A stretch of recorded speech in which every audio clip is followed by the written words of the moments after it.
Hello, everybody. Welcome to the greatest football podcast around available.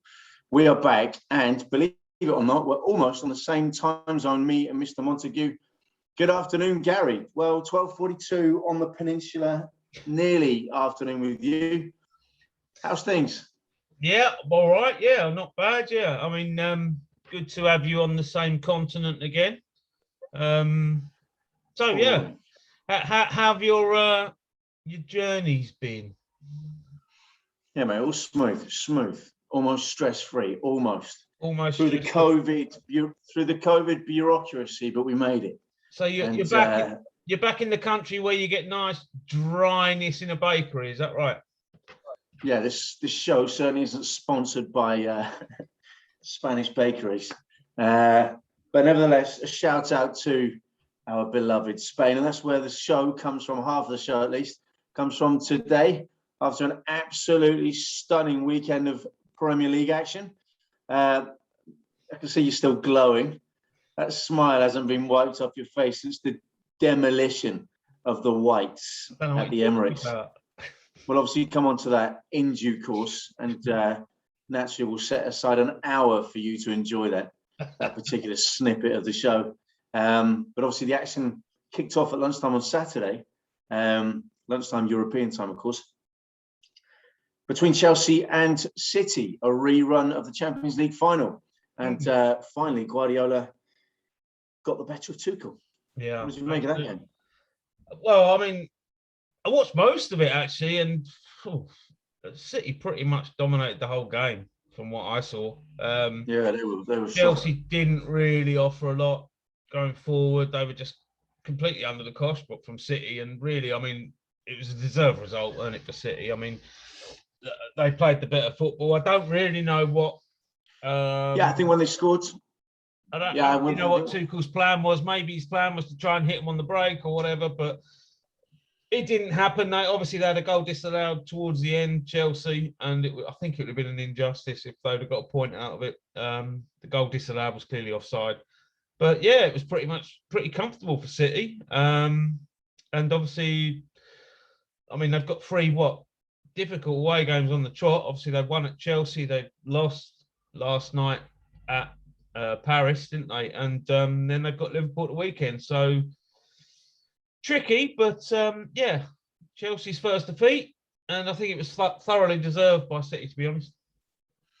Yeah, definitely. And just sort of, briefly touch on last night. I thought they played well last night, and they were a force, but obviously they got undone by the genius of Messi, really, which is what the whole game was built up to be. Would he perform? Would he finally get the first goal for PSG since his massive transfer in the summer? But obviously, staying with City, I thought they really, certainly when they scored on Saturday, it was, no more than they deserved. I felt like that goal had been coming really throughout most of the game, and yeah, it was richly deserved. I think when Chelsea, as you say, it would have been harsh on City had Chelsea got anything out of the game, really. So it was a scruffy goal in the end, wasn't it? I mean, I didn't think it was the cleanest of strikes, but obviously it went in. That's the main thing. But it wasn't a great goal to win the game.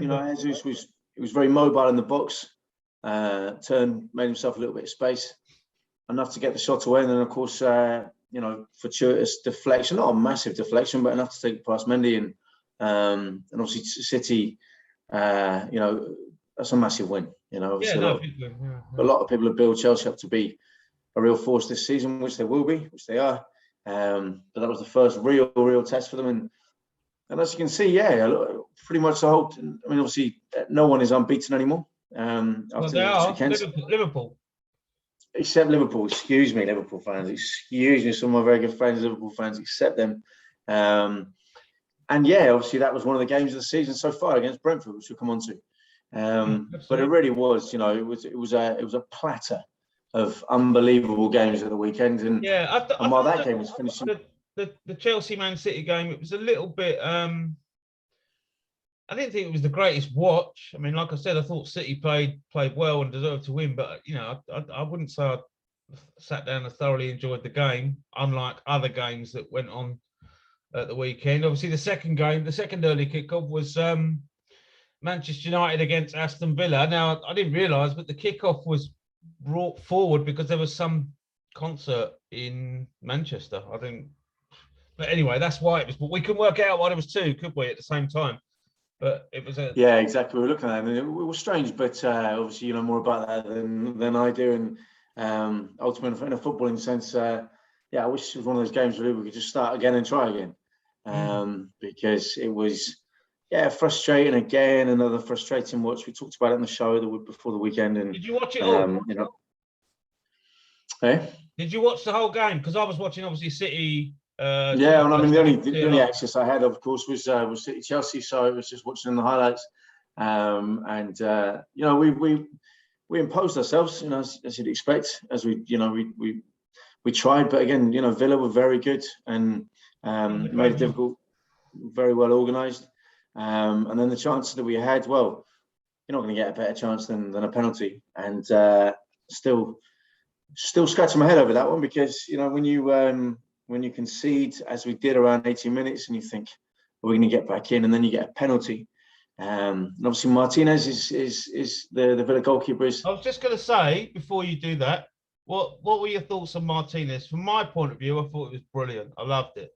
From your point of view, what do you think?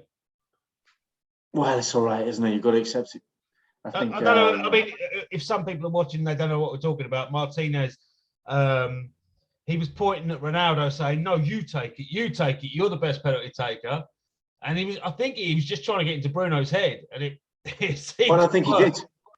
I think it worked a treat for them. You know, I mean, he is obviously, we know famously what he did in the Copa America in the summer, and he obviously put off Yerry Mina, and it worked then. And you know, I don't see a lot of this these days. You know, obviously the antics with goalkeeper antics of the past, Grobbelaar, Higuita, you know, Chilavert, these eccentric goalkeepers that we've seen with the mind games in the past. It's obviously not something we've seen very much of recently. And obviously we saw it with him in the summer, Martinez, and he's done it again to Bruno at the weekend, because, you know, I look at that penalty and I couldn't watch it after about, I think I watched it about 4 or 5 times, and that was enough.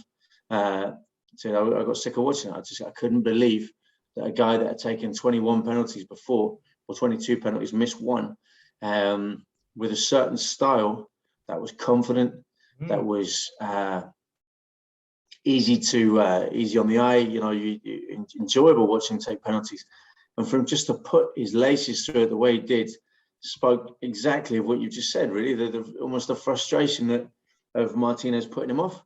Yeah. You know, saying, "No, you take it," and obviously, what did you make of the performance, though? I mean, did you think you deserved something out of the game, or do you think Villa deserved their 3 points? I mean, because Villa, like you said, Villa played well and they looked dangerous, you know. So the goal, I thought it was a great header for the goal. Great header. Do you think that United deserved more? No, I mean, no. If I'm honest, if we'd have got a draw, we'd have been delighted. I felt like we didn't deserve to get anything from it. That was my honest opinion. I mean, you know, we created some chances, but I think, you know, at the end of the day, it was a blatant handball in the box. Obviously, Cavani close to it. They all called it, and when it was given, that's when you just think, forget about the antics of Martinez, forget whatever he's saying. You know, you're Bruno Fernandes. You are the let's face it, a modern day hero at United. Done so much for us.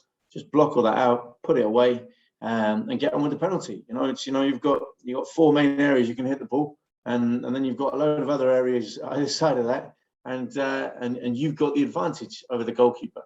So, but it just showed after what he did and the way that he was talking to Bruno, and then Bruno steps up and does that. It's like, like I said, I liked it. I thought it was great. I like to see more of that in the game. You know, I mean, it can be a bit too clean cut sometimes, but no, it was definitely a good point. And I mean, it's a battle of wits. It is. It's a battle of wits, and I look at it and I think, you know, we had 28 shots on goal. You could say we dominated the ball, but you know, we had 4 of those shots on target out of the 28. You know, so you know, when you look at it like that, you think we haven't done enough. You know, and Villa only had 7 shots in total, but 3 of them were on target. So again, well organised. I think Dean Smith got his tactics. I mean, they haven't won many times at Old Trafford in the past, and unfortunately, it's take nothing away from Villa. We'll lick our wounds and crack on with the next one. Obviously, massive game tonight against Villarreal in the Champions League, and United have just got to try and get a run, try and put a run together, because obviously the euphoria that surrounded Ronaldo's arrival was obviously huge, rightly so. He's already got a few goals. He scored in I think 3 of the 4 games he's played in. The quality is obviously there. All the criticism comes in for Solskjaer after the game. Again, I don't agree with this. A lot of manager criticism. I mean, look at it. Only a few weeks ago we were, talking about Arteta. Now look, we'll come on to that. But I just think we need to put a run together, and the only way we're going to do that is to start winning games quickly. But well done to Villa, though. I mean, that brilliant result for them. They've picked up a couple of good results lately, so they're moving in the right direction. The next, obviously, then we come to the Saturday, the 3 o'clockers. First one I was looking at here is Watford Newcastle. Now, I watched bits and bobs of that, and how Newcastle didn't win the game was, I don't know. They must be scratching their heads at it, because they had so many chances. Even when it was 1-1 right at the end, I don't know if you saw it, but that Murphy went through on goal and he's tried to chip the keeper, and it was horrendous. I mean, he could have done anything and won the points for Newcastle. I mean, so people saying that Steve Bruce under pressure and all that sort of, that sort of thing don't help. He'd have got 3 points there at Watford. I mean, we sort of said in the preview show, didn't we, that we felt Newcastle would win at Watford, and they probably should have done, and somehow they didn't. And obviously, they're going to be gutted because they didn't. And Watford would be delighted, I would have thought, to have nicked a point, because I think, like I said, Newcastle had so many chances to win it, and they didn't.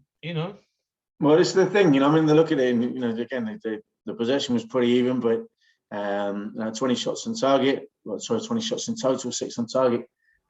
Newcastle had had their opportunities, had their moments, especially that one at the end.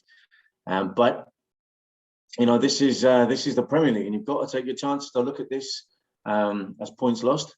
They need to start picking up. They're still winless, and so they need to start thinking.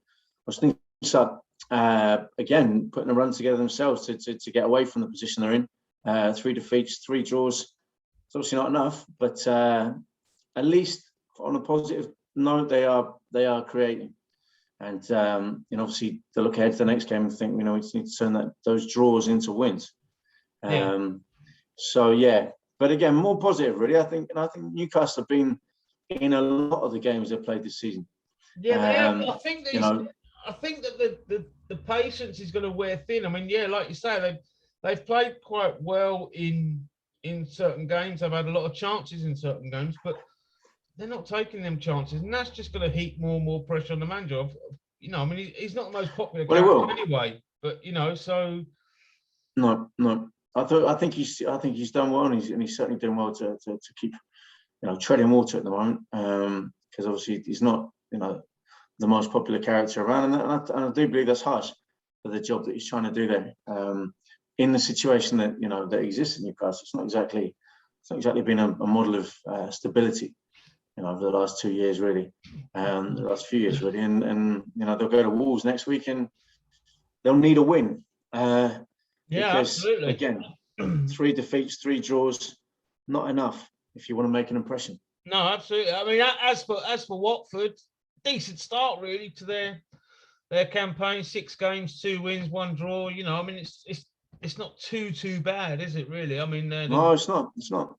They're looking at results-wise, especially after winning against Norwich. The last 2 games, Norwich and Newcastle. Now they picked up, 4 points from that. So, they'll be happy with that, especially given the way that Newcastle had chances to win. Yeah, absolutely. So, they'll look at that and be quite pleased. No, absolutely. I think they had a goal disallowed as well, didn't they? But that was, I think, Josh King. I think it was chalked off. Yeah, it was definitely offside though, wasn't it? So. Good result for Watford in the end after not playing particularly well. Newcastle, I would say, would be more disappointed with that result. The next game up we had was Leicester Burnley. I only saw bits of this. I was watching other games. Burnley a bit unlucky, I think. They played quite well. I think they had a goal chalked off right at the end, didn't they? Last minute or an injury time, exactly. Yeah, absolutely. Obviously, Jamie Vardy scored a couple and scored an own goal as well, but it was a decent game, and I think Burnley would be happy with their performance, but I think they might be slightly disappointed they didn't get all 3 points because, I think they deserved it. I don't know. What did you they managed to create three shots on goal, nine shots in total, and this was again, when you look at it on paper, Burnley will be thinking they've gone to Leicester and they've got a point, they've got something from the game, and you look at it actually, Burnley's outlook for the season and their objectives will be to get a point if they can at places like this. So I think they'll come away from it thinking that's all right. Also, they scored 2 goals. They could have won it at the end. They may well have left disappointed because given how things turned out. But they've gone to Leicester. They've gone to the King Power, and they've come away with something, which will give them hope. They'd have taken it before the start, wouldn't they? They'd have taken. They'd be quite. Well, that's exactly it. That's exactly it. And that's the way you look at it. During the 90 minutes, a lot can happen. Momentum can shift. Things can happen in a game which completely change the dynamic, the course of the game. And, that's why we love this game. We look ahead to it. We think this is going to happen. Something completely different happens. During the game, of course, there are chances to win it. So you might look at it and say, for them to come away from Leicester, disappointed, just shows, what a decent side Burnley are really. And obviously got Norwich in the next game, which could be, that's a bit early to say it, a 6-pointer. Yeah, and James scored as well. I think we spoke about it last week. I said that possibly Rodriguez was going to get in after scoring. I think he scored 4 goals in that midweek game, but he dropped Ashley Barnes, didn't he? And he put in Vidra just to freshen it up, I think. And I think Vidra did all right. Burnley fans would be able to tell me better whether they think Vidra should be starting. But he needed to mix it up a bit because they were struggling to score. But yeah, they definitely deserve their point. Leicester, a sort of stuttering start to the season, didn't they? They've only got 1 point from the last 3 games now. What do you think about Leicester? Do you think something wrong there, or you just think it's a sort of a little poor spell of form?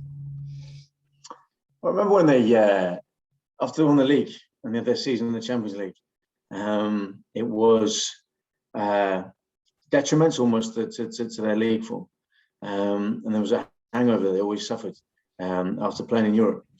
Now, obviously, with this season, they're in a different European competition, but nevertheless, I think that game against Napoli last week possibly had an effect on them. It's easy to sort of point the finger and try to think, create excuses. But I think he's got a squad that is good, maybe not strong enough to handle the demands of both competitions at the moment. Obviously, Ndidi in the centre with not getting much out of Maddison at the moment, are they?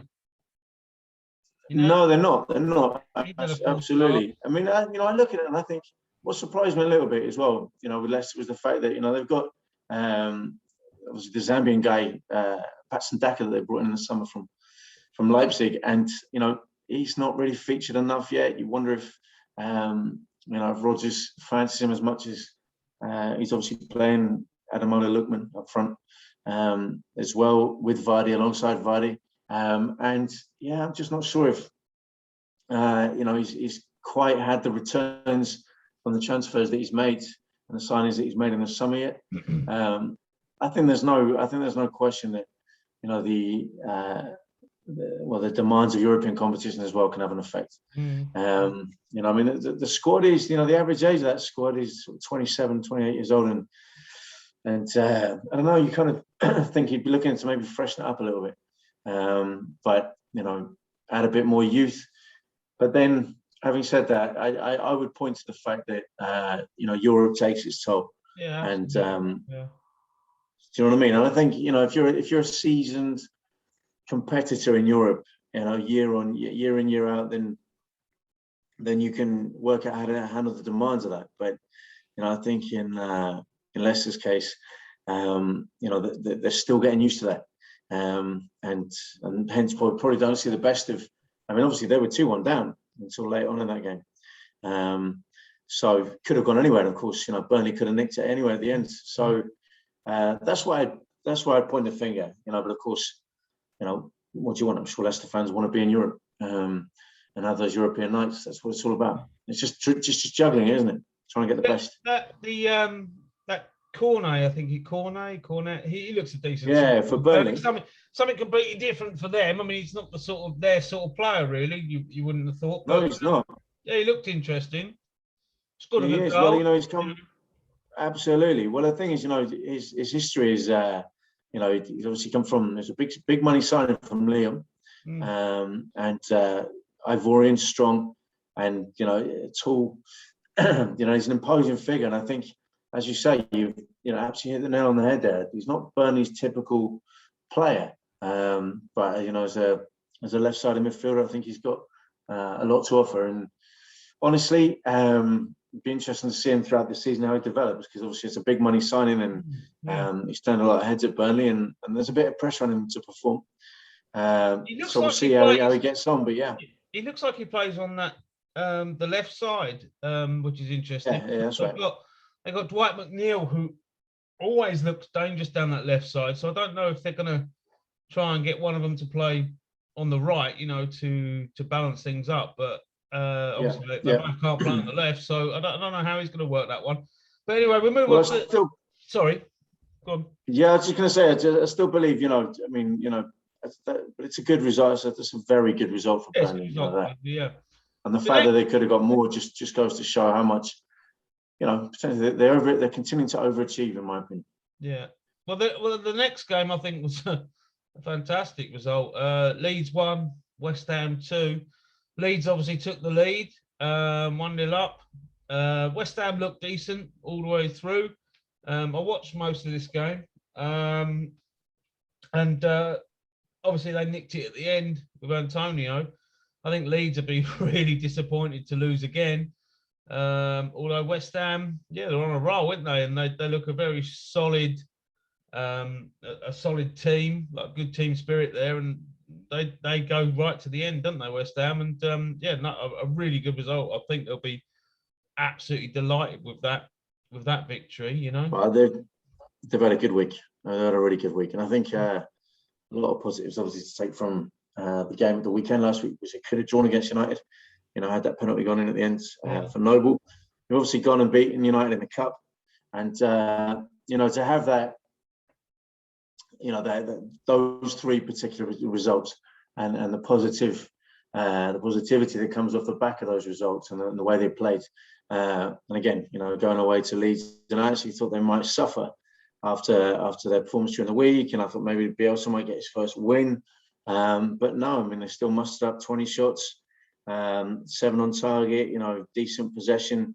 They matched Leeds for the possession almost. And I mean, it says far more about Leeds' predicament at the moment, negatively speaking, than obviously than anything else. It's worrying times for Bielsa, really, because, after 6 games, they do not want to be in 18th position in the league. But, it's not easy to go up against this West Ham team. And West Ham are where they are, with good reason in the league. They're 7th, obviously lost a couple of games, but they lost 1, and they've started well. I mean, they're in that as well. You know what I mean? Yes, exactly, and that's exactly it. I mean, and the Premier League can do that to you, but to be 3 points off the top after 6 games, Moyes would be delighted with that. And they made a really positive start. And do you think Leeds are in trouble or not? Sorry? Do you think Leeds are in trouble? Because I was watching Leeds, and I don't know.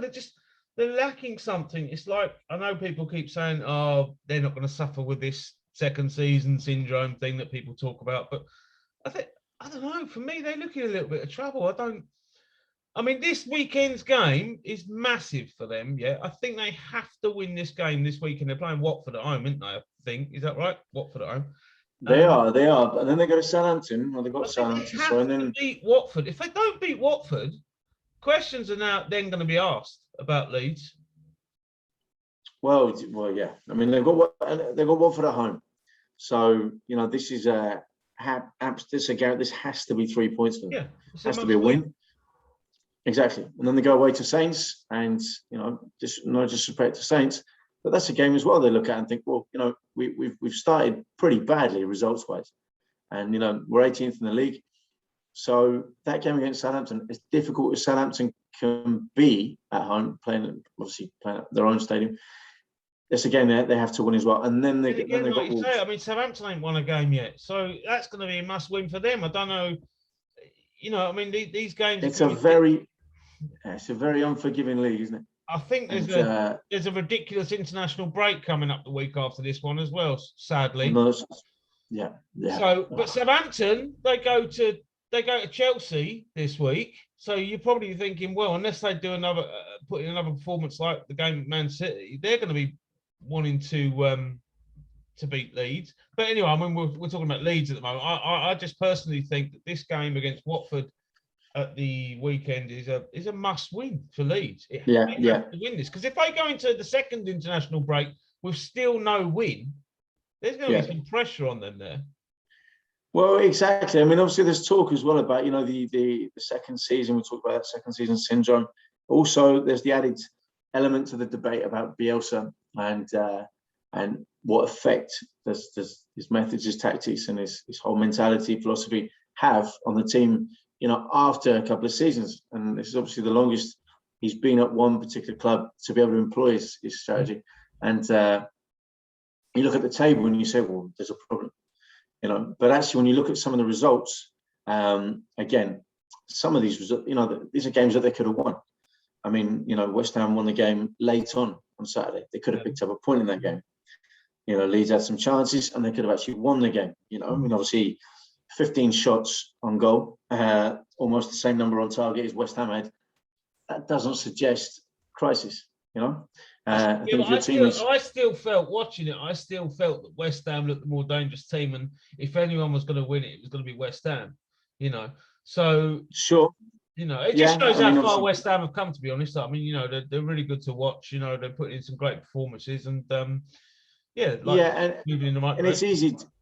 Again, it's easy to sort of jump the gun, overreact when you see a particular result. But you sometimes got to look at the whole picture and look at the context. And I think in Leeds' case, they've now got 3 games coming up, as we said: Watford at home, Saints away, and then they've got Wolves. Now you look at those teams and you think, with respect to all of them, if Leeds are going to achieve what they achieved last season, they've got to get positive results in those games. I think everybody knows how Leeds play, and that side of it, it's entertaining. People like this whole Bielsa approach, most people. So what they do need to do to add to that is to get results, because if they're slightly bossing the game like they did on Saturday, with slightly more possession, still being able to create those number of shots, then they're going to look at the league table and say, okay, 18th. I don't think that absolutely the hierarchy at Leeds will not panic.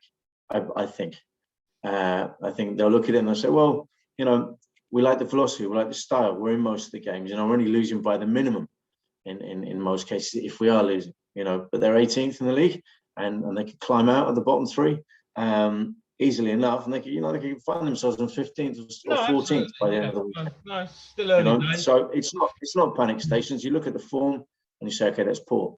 All right, yeah, true. But then you look at some of the teams they played against, for example, and they obviously had Everton, which new manager. They lost that game.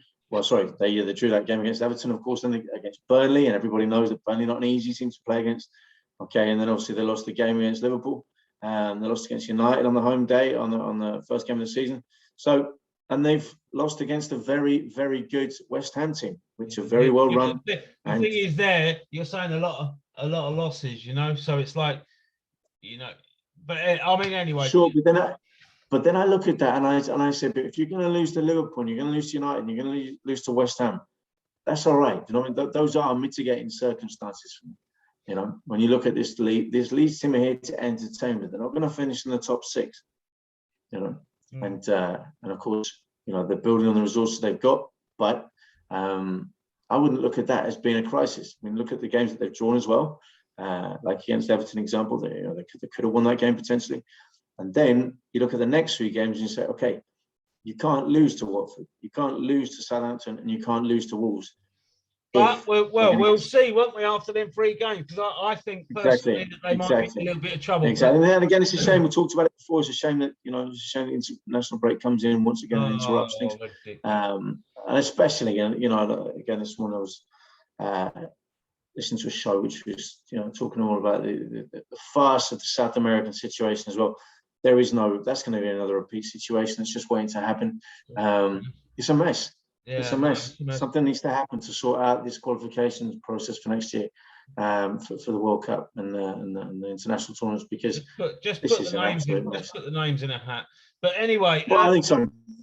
We move on to the last 3 o'clocker, which was Everton Norwich. Yeah, I think we probably both predicted an Everton win. I think I might have given Norwich a sniff of something, but they just continuously let you down. I think Everton took the lead, but and pretty much dominated the first half. Second half, I think Norwich looked better going forward second half, but Everton just went and got the second goal, and that was it really. I mean, Norwich looking absolute dire straits, didn't they? I mean, is that six defeats on the tour? Is that 7? I can't remember, but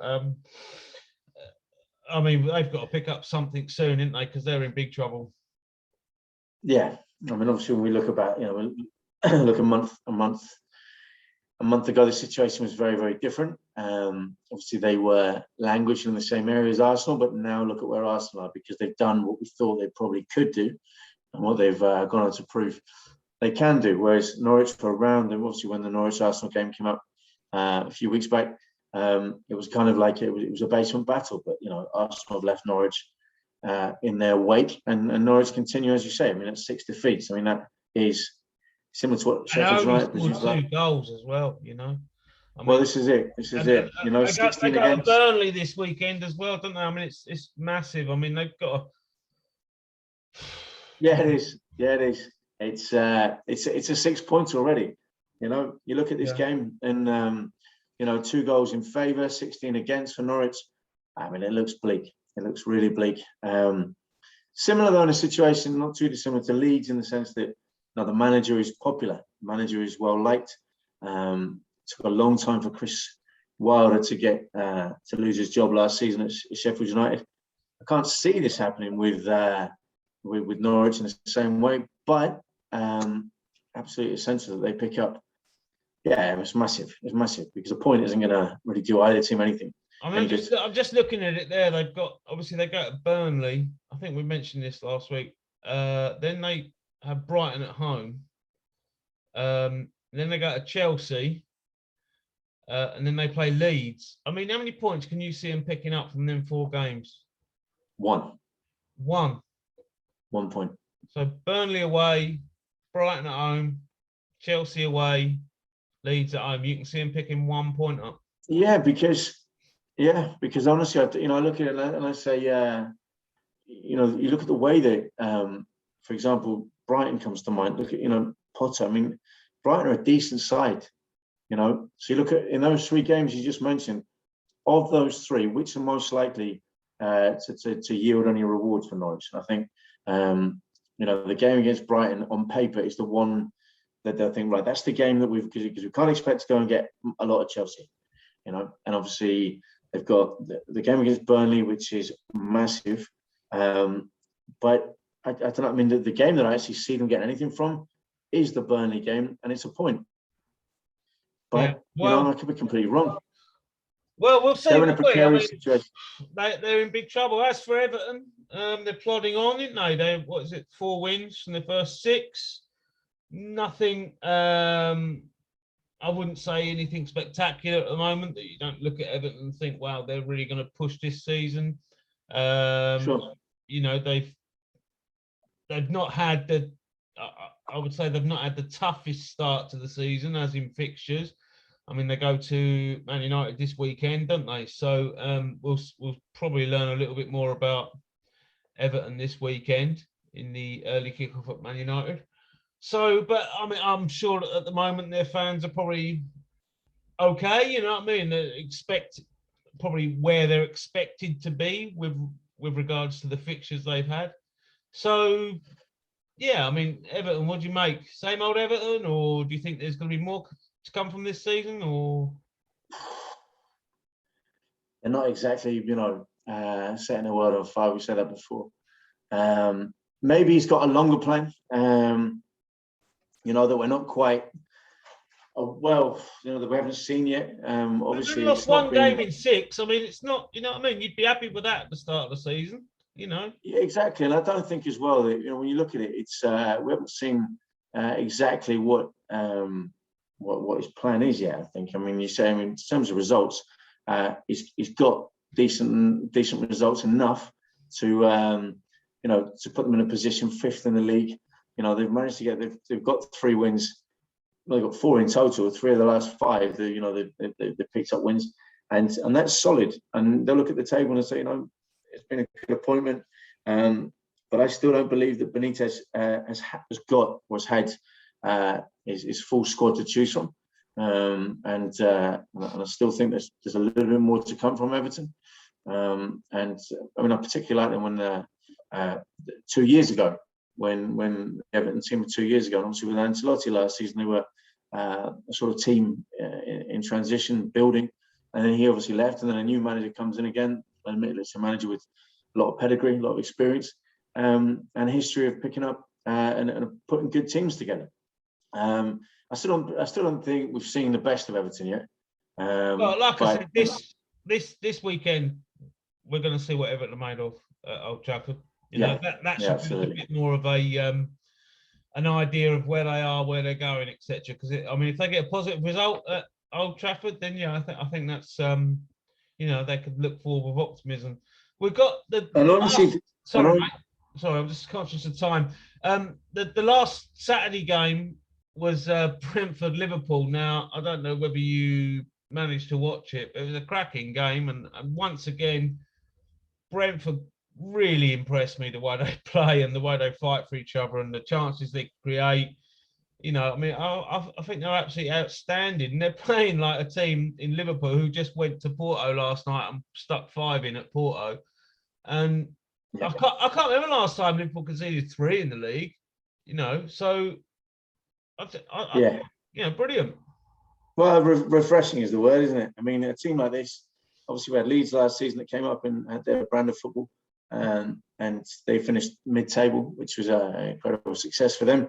And this season, we've got another promoted team who are also a joy to watch, and almost everybody's second or third favourite team. I mean, it's a great story, and we talked about it before the weekend, and we said, I certainly remember thinking that they get a draw. I remember predicting a draw in this one, but it was the way that they did it. It was the way they did it, and I'll tell you what, the effect that Ivan Toney is brilliant. Yeah, is having on the league is incredible. He doesn't look out of place one bit. No, it's great. And he actually scored. He had a goal disallowed. I think he was slightly offside. Brilliant finish, though. It came to him, one touch, bang, across Alisson into the corner. It was a really good finish. And it was a shame that it was disallowed, to be honest. But he was offside. He was slightly offside. But just that, getting the ball out your feet, bang, into the bottom corner, it very sort of like Ian Wright way about doing things, in the box. Yeah. Right? And I wondered that. Yeah, I really like him. And I really like Brentford. Their goalkeeper David Raya had a good game as well. They look solid at the back. All right, they could see 3 goals, but I mean solid as in they don't want to let people through. I mean, you're playing against Liverpool because you're going to concede goals. Exactly. It was a good performance for them. And and if they're going to concede 3 points, 3 goals, then the fact that they can match Liverpool with 3 goals is an unbelievable achievement. Yeah, really good. Massive chances for Liverpool, but Brentford matched Liverpool with the big chances, and they had 12 shots on goal. 12 shots in total, 4 of them on target, and 3 of them went in. And that it just goes to show that, I mean, with just 33% possession, they didn't need to dominate the ball. They knew they probably would against Liverpool anyway, but they had the weapons in Tony and the attacking players to cause Liverpool problems, which is what they did. Yeah. Cracking goal, by the way, by Curtis Jones, absolute thunderbolt. Yeah, absolutely. But do you think Liverpool be really disappointed with that, or do you think they'll come away from that thinking, we've played a good team and a lot of teams are going to go to Brentford and lose this season? So how do you think they feel about it? Because obviously they could have gone, I believe they could have gone top. Are they top anyway? I'm not quite sure. Well, Liverpool are top. Yeah, I mean, they're top of the pile, and they could have gone clear. It's all very tight. I mean, there's one point that separates Brighton in 6th and Liverpool in 1st. So they've had a reminder, that again, this is what happens when you go to a promoted team. Look at the big teams, and of course we still include us on that, absolutely. They've gone to Brentford, the big teams have gone there, and they've suffered, and that's a warning to all the other teams that it's like, it's such a great league. It really is. Absolutely. I mean, it's a joy to commentate on it because, you've got Brighton in 6th, and and then West Ham again after last season's achievements, and Villa in 8th. So just, those 3 teams, with respect to all of them, it just goes to show what a competitive league it is. No, it's brilliant. I mean, that game, I really enjoyed that game. I mean, when they equalised. Oh, one of the games of the season. They deserved that equaliser. Now we come to the next game, which is Southampton Wolves. This was the early kickoff on Sunday, and I've got to be honest, I didn't think much of it as a game. I thought it was a bit cagey. Obviously, Wolves won it 1-0, but there wasn't really a great deal to inspire me from either of these teams. It was 0-0 for a long period, and obviously Wolves nicked it. I think in the second half. I mean, literally, I watched most of it, but I can't remember most of it. That's how I can sum it up. So good win for Wolves, bad result for Southampton. But did you catch any of it, or did you any comments on it? Well, it was the game that I did say I'd sleep through, and given the time zone, and I was true to my word. But obviously I caught up with the highlights, and yeah, I mean, decent. Well, wasn't a great game, of course, but that said, it was a decent result for Wolves. Another victory for them at a difficult place to go. We've said that before. Yeah, great. Southampton's still looking for that first win, and they'll be thinking. I mean, again, just this league throws up so many great matchups. And this weekend we talked about. Obviously, Southampton go entertain Leeds next weekend. Both teams needing a victory. Maybe this weekend coming, both teams will get the victories they need to try to kickstart their season, because again, it was not a great game. I think Southampton got Chelsea this weekend, so I think exactly. I mean, having said that, when you look at, they'll look at it and say, well, if we manage to create so many chances, or have at least 18 shots, I think they had against Wolves, and a third of those at least were on target, you've got to be thinking, well, they're trying, they're knocking on the door, but of all those chances, none of them were actually really big chances. It was just kind of like a shot on target, but didn't really cause much. And Wolves slightly had the better of those chances, but of the bigger chances. But again, not a game that will be remembered. No, not really. I mean, it was good to see in the archives. It was good to see Jimenez score, but Southampton are with their strikers, Shea Adams and Adam Armstrong. It's not happening for them at the moment. Obviously, you take Danny Ings' goals out of that team, and they're struggling for goals as well. So one of them have got to start hitting the back of the net regular. And when you think about those two players, neither of them are sort of renowned Premier League goal scorers, as in getting sort of 15 goals a season at least. So I don't know. It's a struggle for Southampton. So like I said, it is, and there's you can see as well the distinction between the sort of different categories within the league in terms of firepower and resources. And you just touched on it there. Southampton don't have resources to really sort of be dreaming of the top 10. Really, I think they're going to spend a lot of the when season. you buy someone like Adam Armstrong, you're hoping that it comes off. You're hoping that he can get you sort of 10, but it's 10, 15 goals. But it's more hope than judgment. That's the problem, And I think sometimes players like him. I mean, we talked about Hudson Edouard at Palace. It's a very different league, the Scottish League, to the Premier League, but no one really doubted his quality, and obviously he came in and made a statement on his debut. Whether we'll Armstrong, go to the Palace one in a minute. Actually, I've got a little point to make about him, but just looking at Armstrong and thinking, is Armstrong going to give you that impact? And because obviously, Southampton need to replace Danny Ings, but they haven't. They haven't, not yet. So obviously, the next game up was the 4:30 kickoff at Arsenal v Tottenham. Obviously, you'll know my feelings on it. Did you watch the game? No, I was in. I've got to be honest. I was in at a lunch before my flight. It's getting ridiculous now. I mean, we do a Premier League podcast, and the amount of games that you're saying, no, I was at lunch, I was in the swimming pool, that was the first. That's the first game. I was battling with time zones and flight connections, but don't worry. I sat down in a restaurant and watched the highlights in full, and I agree with some of the comments during the game that it was a demolition. It was a brilliant gunners was the word that I saw used regularly throughout the 90 minutes, and honestly, to be able to put the game to bed as you did before half time was very impressive. However, I would say that the one statement that should be made is Tottenham were very, very disjointed, and I was surprised to see, obviously with Nuno at the helm, so much space.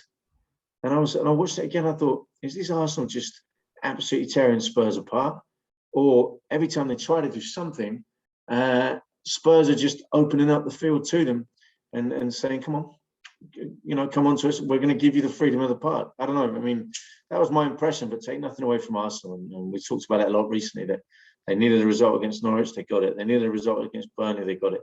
And a decent performance in the London derby would have sealed all those 3 games, and they got it. So credit to Arsenal. Well done. Yeah. A lot's been made of how Tottenham set up and whether they made it easy for Arsenal. It's hard to know really to put my finger on it. Obviously, being on the red side of North London, I'm delighted with particularly the first half performance and scoring 3 goals.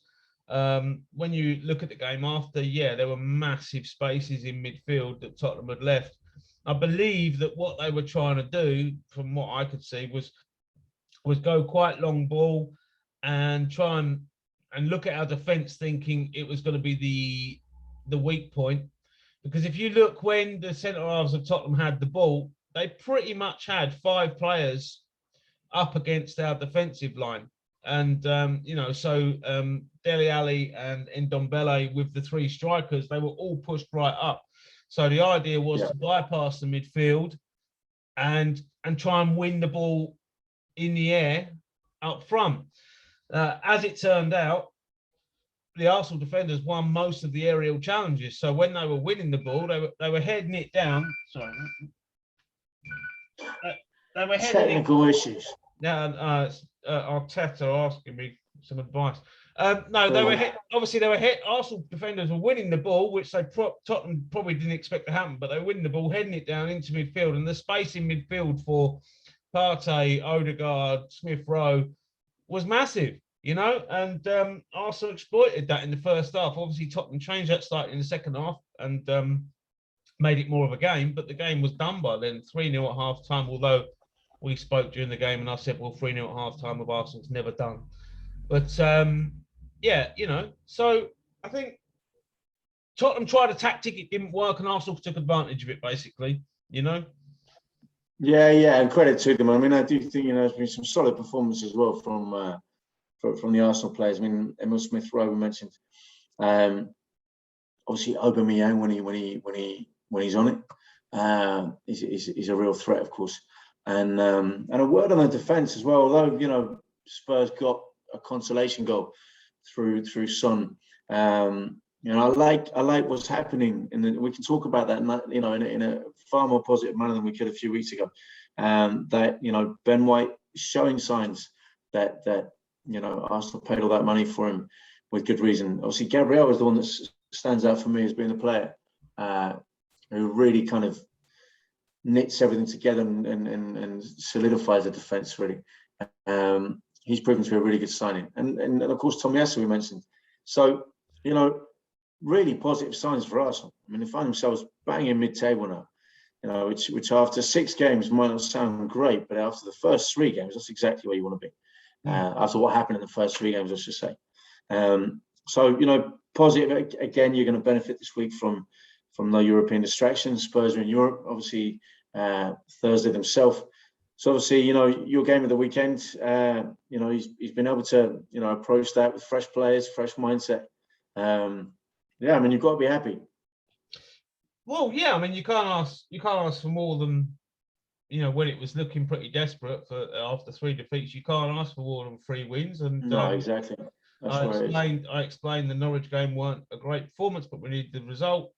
Burnley one was a better performance, slightly better, but more defensively, got the points. And in this one, took advantage of Tottenham's poor tactical decisions. And, I think positives, yeah, definitely all round. My feeling as well, is just going to say there as well, we try to look ahead in sort of 3 game blocks, if you like. And you've got a difficult game at Brighton next Arsenal. But then having had these 3 games that have just gone, you can't be in any better shape than that to go to Brighton, which is not an easy place to go to. Yeah. Teams have struggled there in the past. I remember Nicolas Pepe scoring a cracker last season, I think it was, at the Amex. Is it the Amex or is it the Emirates this weekend? I think it's... No, it's at Brighton, yeah. Brighton. And then after that, of course, you've got Villa, I think, comes the game after. And there's the game sandwich in the middle with game, which are all games which now you could approach the next 3 games. You're thinking, well, there's no reason why we can't get 3 wins, out of the next 3 games. And that suddenly becomes 6 out of 9. And it's a very different picture. And it's just incredible how football changes, and literally the euphoria that surrounds a great result and the despair that surrounds defeats. But we'll see where we are the other side of the weekend. Yeah, I'd be very surprised if they continued the form. You'd expect some sort of blip sooner or later, but we'll see, won't we? And we'll see. Well, I think obviously delighted for me with the result, and big game this weekend at Brighton. If they could go there and win, well, that definitely says something about the direction. As for Tottenham, just a quick one for you. What do you think of what do you make of the Harry Kane thing? Do you think people are building it up too big, or do you think it's just a dip in form, or do you think his head has actually probably been turned by the fact that he couldn't go to Man City? What do you make of it? I don't look at that. Do you know what? I look at that and I think, well, he's at Spurs, right? And if Spurs were playing the way that suits Harry Kane, he'd get goals and people wouldn't be talking about it. So I do think a lot of it is the fact that he's not really, he's not playing in the same attacking Spurs team that we've seen maybe in previous seasons where he's scored a lot of goals. I mean, in short, I don't read a lot into it in terms of the fact that he's got a hangover from the summer and the move that didn't come off. I think it was a farce, and in the end, when he stayed, I think it's a case of stay, get your head down, knuckle down, and show the fans that you want to be there. I think it's more a consequence of the fact that it's a new manager. There's been a lot of, Spurs have been massively affected as well by the COVID situation. What with the new stadium, and not really been able to, not making excuses for them, but they've not been able to enjoy the benefits, I'd say, of the new stadium, if that makes sense, in terms of being able to. Why do you think they've been affected? What difference do you think? Yeah, in the sense that they're not. I mean, from an economic point of view, and therefore, I think that economic situation has affected the team somewhat. I don't think they've been able to build a team. in the way that they wanted to. And by no means I'm making an excuse. I think the whole Mourinho appointment, you know what I feel about that. I feel like it's been, ever since they lost the Champions League final to Liverpool, it's been a chaotic mess of a club, you know. And obviously COVID didn't help. The fact that they weren't able to reap the rewards of the investment in the new stadium, etc. And then obviously what happened with Harry Kane in the summer, for me it's a mess. And when they're at the top of the league after the first 3 games, you think, well, a new manager is coming and he's got good results. Let's see where they are after the next 3 games, and look where they are. A mess is one way to describe it. If any Spurs fans want to write in and rip me apart for that, please do it. But that's the impression I get, that it's a disjointed club. It was a disjointed performance. It was a messy performance against Arsenal. They got nothing from it, and I'd be worried if I was a Spurs fan. Something needs to change. 3 weeks ago we weren't talking about Nuno losing his job, but now you just question the direction. Because they've got to go away. They've got Europe this week, so it's going to be an interesting 5 days, for Spurs. No, I don't read a lot into Aston Villa at the weekend as well, which ain't going to be easy, is it? No, it isn't going to be easy, not at all. That could be a really, really defining moment for Nuno as well, such as football. But then, if it is a defining moment for Nuno, you've got to look at it and say, look at the club as a whole. Something needs to happen. Something needs to change, because, maybe they should have sold Kane. Maybe they should have got the money. Maybe they should have been looking to buy someone to replace Kane. I believe there is an argument, as you say, for Kane's mindset and his mentality this season, potentially. But I believe that there's other issues at Spurs that have caused him to, well, certainly for us not to see the best of him. I actually thought when Bukayo Saka scores his goal, I actually thought you can see he's trying. That's completely unlucky the way that he's gone in, made the challenge on Saka, and the ball's just bobbled loose, and Saka's finished it off. Yeah. And part of me felt sorry for him. I thought you can see he's trying. He's not like. Absolutely, I think there's a lot of focus on it in there, and when you think about it, he did lose the ball outside the Arsenal box, but he did get all the way back, and he actually passed some of the Tottenham midfielders to get back there as well. He did. You look at that and you think, hold on a minute, Kane's taking the rap for this, but he's actually gone past Højbjerg and he's gone past Mbendele or whatever it's called. Exactly. So can't really question his commitment. Yeah, no, absolutely. Well, anyway, last game we got was the Monday night classic at Selhurst Park, Crystal Palace against Brighton. M23. Yeah, absolutely. I watched most of the game. Crystal Palace, I thought, were the better team throughout most of the game. They just couldn't finish it off. And Brighton obviously nicked one in the 95th minute or something. Neil Maupay with the equaliser to send the Seagulls crazy. I thought it was a brilliant goal. Not quite enough to send them top, but I'm sure they'll be absolutely delighted with no minutes on the clock, getting a point away at their rivals, which keeps them, sixth place, just a point off the top. They don't give up, do they? That team. So no, they don't. They don't. It speaks volumes for that club, really. I mean, it's obviously. You're right. I think probably Palace had the better of it, but there wasn't a lot in it really. And I think for long spells Palace were ahead, and they probably thought they'd done enough. But one long punt field from the goalkeeper gets sent straight back, and Maupay's literally. It was literally just 3 touches. Goalkeeper, defender cleared it straight into Maupay's path. It was a brilliant finish. At that stage of the game, and obviously there was a lot of emotion. So good to have the fans back in. This is rather ironically a derby, given the lack of proximity between the clubs, but it is the derby. They call the M23 derby. So obviously the fans were very much up for it, and I think Zaha goaded the fans a little bit after the penalty, and Maupay did the same when he scored. All just good banter, really. You love it all. You gotta love all that. Yeah, of course. You can't get too. Obviously, you want things to. Not spill over, and for things not to get too carried away, of course, and not to to turn into violence or anything like that. But there's passion, and there's always passion in football. When you score in the last minute of the game, as they did, You know, the whole Brighton team, the squad, the bench, of course, they're absolutely delighted. And it was a sucker punch for Palace because they probably felt like, the 3 points were in the bag. But you've got to clear your lines and the ball forward. Obviously, when the goalkeeper sent it up and you think, where's that going? But he's basically played it, straight into Veltman's pass, but no one would have expected Veltman to stick it, on a plate for Mope at that point. And you 95th minute, brilliant. Things like that. You do think, I know it's easy in hindsight to say it, but why don't the keeper just boot it out of play miles up the pitch? Well, you know what I mean? He's put it straight down the middle, where Scarves going to win the ball. I know, it's unlucky. I get it. But, when you've got no minutes left, why doesn't he just a rugby clearance? Clear for touch, distance. It's just the beauty of hindsight, isn't it, in football? No, of course, I'm not saying it. It's a choker.